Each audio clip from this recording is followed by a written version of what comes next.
হচ্ছে AGT Live 24/7। This is AGT Live 24/7। আগরতলাগামী gas ট্যাঙ্কারে লিকেজ। বিষয়টা বুঝতে পেরে ট্যাঙ্কার চালক গাড়িটিকে থামিয়ে দেয় আমবাসা পুর পরিষদের অফিসের পাশের রাস্তায়। খবর পেয়ে বিদ্যুৎ কানেকশন কাটা হয়। দমকলের গাড়ি ছুটে যায় ঘটনাস্থলে। বলা যায় অল্পের জন্য রক্ষা পেয়ে যায় চালক সহ গাড়িটি। পুলিশ গ্যাস ট্যাঙ্কার গাড়িটিকে দমকলের গাড়ি নিয়ে বিশেষভাবে লিকেজ অবস্থায় 18 মোড়ার জঙ্গলের পাশে নিয়ে পৌঁছায়।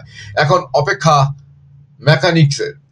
গ্যাস লিকেজ বন্ধ না হওয়া পর্যন্ত বিপদ কাটার সম্ভাবনা কম। ট্যাঙ্কার নম্বর TR01AG1913। Bureau report, AGT Live 24/7।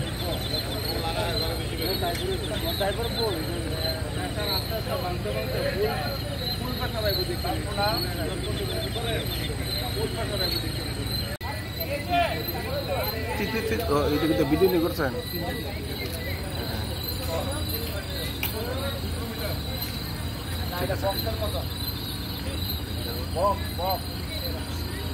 কেমন